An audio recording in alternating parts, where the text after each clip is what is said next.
नमस्कार दोस्तों, स्वागत है आपका फिर से एक बार। और आज एक ध्यान विधि शेयर करूंगा आपको मैं, क्योंकि भैया बहुत सारे लोगों के मेरे पास मैसेज आते हैं, भैया हम ज्वाइन नहीं कर सकते, आपकी फ़ीस बहुत ज़्यादा है, क्या हमारे लिए फ्री में कुछ भी नहीं दे सकते। मेरे भाई, मैं जो कुछ भी यूट्यूब पे दे रहा हूँ वो सब कुछ फ्री में ही दे रहा हूँ, पर पर्सनल टाइमिंग अगर कोई मेरी चाहता है तो उसके लिए मैंने बहुत छोटी सी फ़ीस रखी हुई है जो तुमको बहुत ज़्यादा लगती है। ये पूरी लाइफ टाइम की फ़ीस है, जब तक कि आपकी पूरी साधना कंप्लीट नहीं हो जाती। जहाँ तक मैं पहुँचा हूँ वहाँ तक आप ना पहुँच जाएं। और कई लोग पूछते हैं, भैया कि आपको आत्म साक्षात्कार हो चुका, क्या आपने सच में परम सत्य को पा लिया है, हम कैसे विश्वास करें।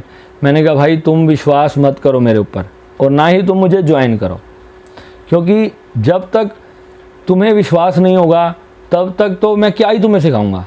और मैं कभी क्यों कहूँ कि मैंने परम सत्य पा लिया। मैंने तो चीख चीख कर यही कहा है कि परमात्मा अज्ञात है। हमारे गुरुओं ने यही पाया है कि वो अज्ञात है, अनंत है। हम उस सच्चित आनंद में रह सकते हैं, उस परमात्मा के साथ हम मर्ज हो सकते हैं। केवल हम उसको कभी ये जान नहीं सकते कि वो प्रकट कहाँ से हुआ, वो आया कहाँ से। इसका कोई क्वेश्चन का आंसर नहीं है इस पूरे ब्रह्मांड के अंदर। तो जो भी आपको ये बात कहता है ना कि मैं ब्रह्म ज्ञानी हूँ और मैंने ब्रह्म ज्ञान को पा लिया, वो महा झूठा है। जो तुम्हारा गुरु बनना चाहता है वो इस दुनिया का सबसे बड़ा झूठा इंसान है। गुरु का मतलब क्या है? जब आप स्वयं अपनी मर्जी से किसी के चरणों में जाके नतमस्तक हो जाओ, वो आपका गुरु है। जिसकी तपस्या आपको विवश कर दे झुकने के लिए, जिसका शक्तिपात, जिसके सानिध्य में बैठने से ही आपकी शक्ति जागरण हो जाए, वो गुरु होता है। वो कैसे गुरु हुए जो आपको कह रहे हैं कि आप ये सांस लो और वो सांस लो, प्राणायाम करो और इस तरीके की करो और उस तरीके की करो। उससे कुछ नहीं होता मेरे भाई। गुरु वो हैं जो आपको सिर्फ आपको उस जो शक्ति है, आपकी कुंडलनी शक्ति जो है, उसको और आपके परमात्मा के बीच में जो एक स्पीड ब्रेकर है उसको सिर्फ तोड़ने का कार्य कर दे, बात ख़त्म। वो आपका गुरु है। अब वो आपको रास्ता बता सकता है, वो आपका दोस्त भी हो सकता है, आपका गुरु भी है। जब आपको अंदर से आवाज़ आएगी वही आपका गुरु होगा।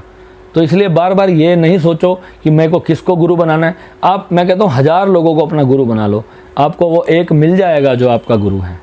अंदर से मिल जाएगा आपको, कहीं से बाहर किसी का कोई मैसेज नहीं आएगा, आपको वो बताने नहीं आएगा कि वो आप कितना उसने आत्म साक्षात्कार किया और कितनी उसकी प्राप्ति है। जब तक आप किसी के साथ जुड़े नहीं हो तब तक आप कभी भी किसी को नहीं जान सकते उसकी प्राप्ति क्या है। ठीक है, तो ऐसे आपको कोई प्रमाण देने कोई नहीं आने वाला पूरी दुनिया के अंदर। आपकी ज्योति कहाँ से जल जाए, बस वही क्षण आपके लिए बहुत है। तो मैं, जितने लोग मेरे से अभी तक जुड़े हैं, आप उन सब के नंबर ले लो।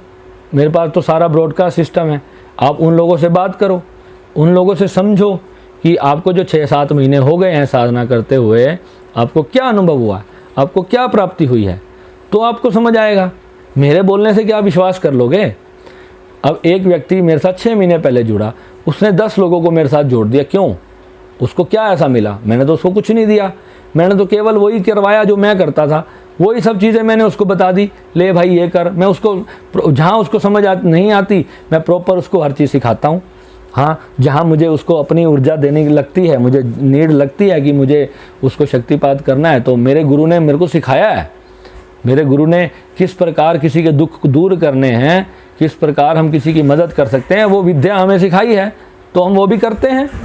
हमारे गुरु ने कहा निष्काम करो, मैं निष्काम भी करता हूँ।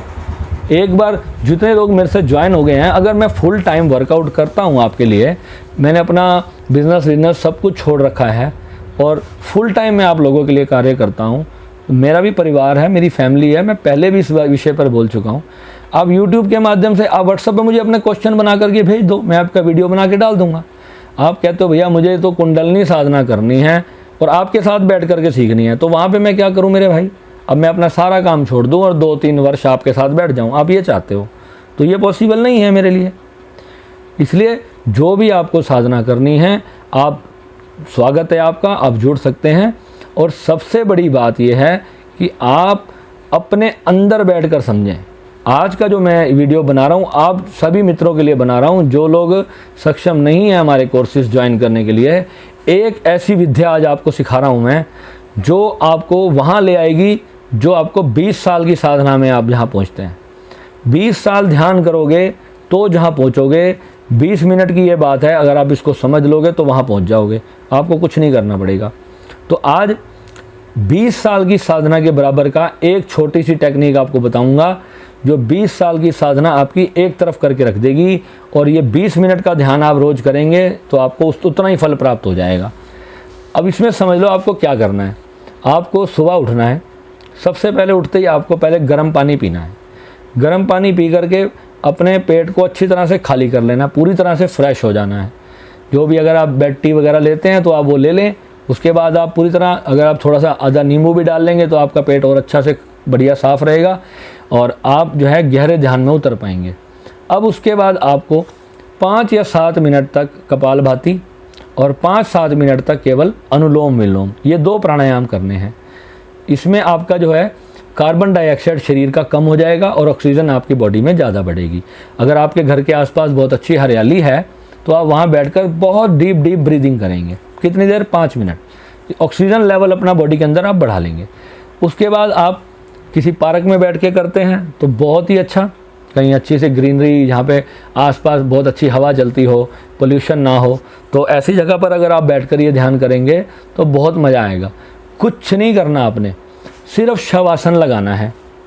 शुरुआत करने के लिए बता रहा हूँ, फिर अब आगे जब आपकी फिर जब चेतना जागृत होगी, कुंडलनी उठेगी, फिर तो आपको मेरी ज़रूरत पड़ेगी। पर पहले कम से कम वहाँ तक तो पहुँचो कि जहाँ पर आप अभी तक आपको कहते हो कि मुझे तो कुछ समझ ही नहीं आ रहा भैया, ध्यान कहाँ से करना है। त्राटक किए जा रहे हैं, ओम के जाप किए जा रहे हैं, मंत्र जाप किए जा रहे हैं, माला ले लेकर बैठे हैं, 100 करोड़ जाप कर दिए, 50 करोड़ जाप कर दिए, कुछ नहीं हुआ तो क्या लाभ है उसका? कोई हनुमान चालीसे के जाप किए जा रहा है रोज़, भैया मैं 101 हनुमान चालीसे पढ़ता हूँ, मैंने आज 50 बजरंग बाण पढ़े हैं, मैंने आज राम नाम की 50 माला करी है, मैंने आज ये किया है, मैं नमाज पढ़ता हूँ, दिन में 10 बार पढ़ता हूँ। हमारे धर्म में 5 बार पढ़ने को बताया गया, भैया मैं तो 10 बार पढ़ता हूँ, फिर भी मुझे कुछ नहीं प्राप्त हो रहा। तो क्या रीज़न है उसका? क्योंकि हमने अपने अंदर बॉडी और अपनी आत्मा को नहीं समझा, हमने बाहर की आडंबरों को पकड़ लिया, भीतर हम आए नहीं। वापस आना पड़ेगा जहाँ से शुरुआत हो रही है। अब शवासन में लेट जाओ, ये प्राण क्रिया वगैरह करने के बाद शवासन में लेट जाओ। शवासन में लेटने के बाद अब आपने पूरी तरह, जैसे भगवान ने गीता में कहा कि अकर्ता हो जा, कर्तापन को त्याग दे, अर्जुन बोला ना। अब आज उसका मैं आपको पूरा वो समझा रहा हूँ, उसकी साइंस क्या थी। क्योंकि अर्जुन तो बहुत समझदार था, उसने उसी क्षण जब भगवान ने उसको कहा था ना कि कर्तापन को त्याग दे, उसने उसी क्षण त्याग दिया था और उसी क्षण उसको विराट रूप के दर्शन हो गए थे। अब एक्चुअल साइंस क्या थी, अब हम उस पर बात कर रहे हैं। अब आप कर्तापन को त्याग दोगे तो यानी कि अब जैसे मैं बात कर रहा हूँ, मैं आपसे बोल रहा हूँ तो मैं कुछ कर रहा हूँ, तो इस वक्त मैं करता हूँ। मैं बात करते वक्त अपने हाथ भी हिलाता हूँ, जो भी मेरी आदत है, अपने आप ही होता है, ये मैं नहीं करता, क्योंकि ये सबकॉन्शियस होता है। जब हम किसी को कोई चीज़ समझा रहे होते हैं तो हमारे भीतर से वो चीज़ आ रही होती है, ठीक है। और मैं कुछ भी कभी भी कोई राइटिंग नोट्स नहीं बनाता कि मुझे क्या चीज़ आज आपको लेक्चर पे बोलनी है। जो मेरे अंदर है, जो मेरा उस चीज़ का टॉपिक पे जो मेरा ज्ञान है, जो मैंने सीखा है, वही मैं आपको पक देता हूँ। और आपको उससे कुछ मिलता है तो बहुत अच्छी बात है, नहीं मिलता तो भी बहुत अच्छी बात है। पर मैं तो ये सोचता हूँ कि आपको भाई मिले, ठीक है। तो कहने का मतलब, जब भगवान ने अर्जुन को कहा था कि अब अपने कर्तापन को त्याग दे, तो उसी क्षण वो गिर गया था। जब वो गिरा, शवासन में गिरा और उसको अपना आत्मबोध प्राप्त हुआ। अब आपको वही करना है, जहाँ भी आप खड़े थे या बैठे थे। प्राण क्रिया पहले मैंने करवा दी आपको। अब उसके बाद आप गिर जाओ यानी डेड हो जाओ बिल्कुल। जैसे शव आसन का मतलब क्या है कि आप शव हो। अब शव तो हिल नहीं सकता, शव तो बोल नहीं सकता। अगर शव को कोई चींटी काट ले या कोई कोड़ कीड़ा मकोड़ा अगर उसको डस ले तो क्या वो हिलेगा? शव नहीं हिलेगा। तो इतनी देर, अगर आप 1 घंटा है वैसे इसका अभ्यास कि 1 घंटा आपको शव आसन लगाना है, और शव आसन के अंदर आपको भीतर से अपनी पकड़ को छोड़ना है। अपने आप को पूरी तरह लूज छोड़ दें और डेड छोड़ दें बिल्कुल आप, ठीक है, कि आप अब हो ही नहीं, मिट गए, मर गए, समाप्त हो गए, गायब हो गए, कुछ भी सोच लो, ठीक है। तो ये आपको करना है, यानी कि नहीं करना है क्योंकि अकर्ता होना है, ये करना नहीं है, ये अकरना है। यानी कि जहाँ पर आप कुछ कर ही नहीं रहे हो, आप फ्लैट पड़ गए हो, लेट गए हो, डेड हो गए हो। जैसे कि आपको नींद का इंजेक्शन मार दिया किसी ने, एनेस्थीसिया दे दिया और आप डेड, टोटल डेड होना है आपने, एक उंगली भी नहीं हिलनी चाहिए आपकी इस साधना के अंदर। और 1 घंटे का ये अभ्यास है। इस तरीके से आज आप करो, शुरुआत करो। आप मुझे शाम को व्हाट्सएप करके मुझे अपना इस ध्यान का एक्सपीरियंस ज़रूर बताना, और अलार्म लगा लेना अपने फ़ोन में ज़रूर, क्योंकि जब जिसकी किसी की साधना लग जाती है तो कई बार तो 3-3 घंटे तक वापस नहीं आते। तो अपने फ़ोन में ना अलार्म लगा के, थोड़ी तेज़ साउंड का अलार्म लगाना, ताकि वो आपको 1 घंटे बाद, आपको राइट 1 घंटे से ज़्यादा नहीं करना है। अभी शुरुआत में 1 घंटे से ज़्यादा ये साधना नहीं करनी। ये साधना वैसे तो शिविर में गुरुजी के अपने साथ में बैठकर ही करनी चाहिए, परंतु आप लोगों के इतने आते हैं ऐसे मैसेज, तो इसलिए आज मेरे को बतानी पड़ रही है, मैं बता रहा हूँ। और कोई इसमें समस्या आती है तो आप मुझे व्हाट्सएप करें, कॉल करें, और इसमें जो जो अनुभव होंगे आगे, फिर उसको कैसे कैसे संभालना है वो मैं सारी चीज़ें आपको बताऊंगा। जब एनर्जी आपकी बहुत राइज होगी इसमें, उसको कंट्रोल कैसे करना है, वो सारी चीज़ें मैं आपको समझाऊंगा। ठीक है, शुरुआत तो करो इस तरीके से। मिलते हैं फिर अगले वीडियो के अंदर कोई और नई जानकारी के साथ। आज ये विधि आपको मेरा एक ज़रूर छोटा सा काम करना है। जब मैंने वीडियो अब यूट्यूब पर डाल ही दिया है तो आप कम से कम अपने पूरे परिवार को तो इस वीडियो को शेयर करना, क्योंकि ये कोरोना काल चल रहा है दोस्तों। मैं कहता हूँ अगर आपने 1 महीना भी ये ध्यान ढंग से किया ना, तो आपको बहुत बड़ा साक्षात्कार होगा अपने जीवन के अंदर। मैं आपको लिख करके देता हूँ, आप ये विधि करके देखो, रोज़ करो इसको आप, और सुबह के समय 4-5 बजे करो, सबसे बेटर टाइम है ये इस ध्यान का। ठीक है, तो मिलते हैं जल्दी। नमः शिवाय, जय भोलेनाथ।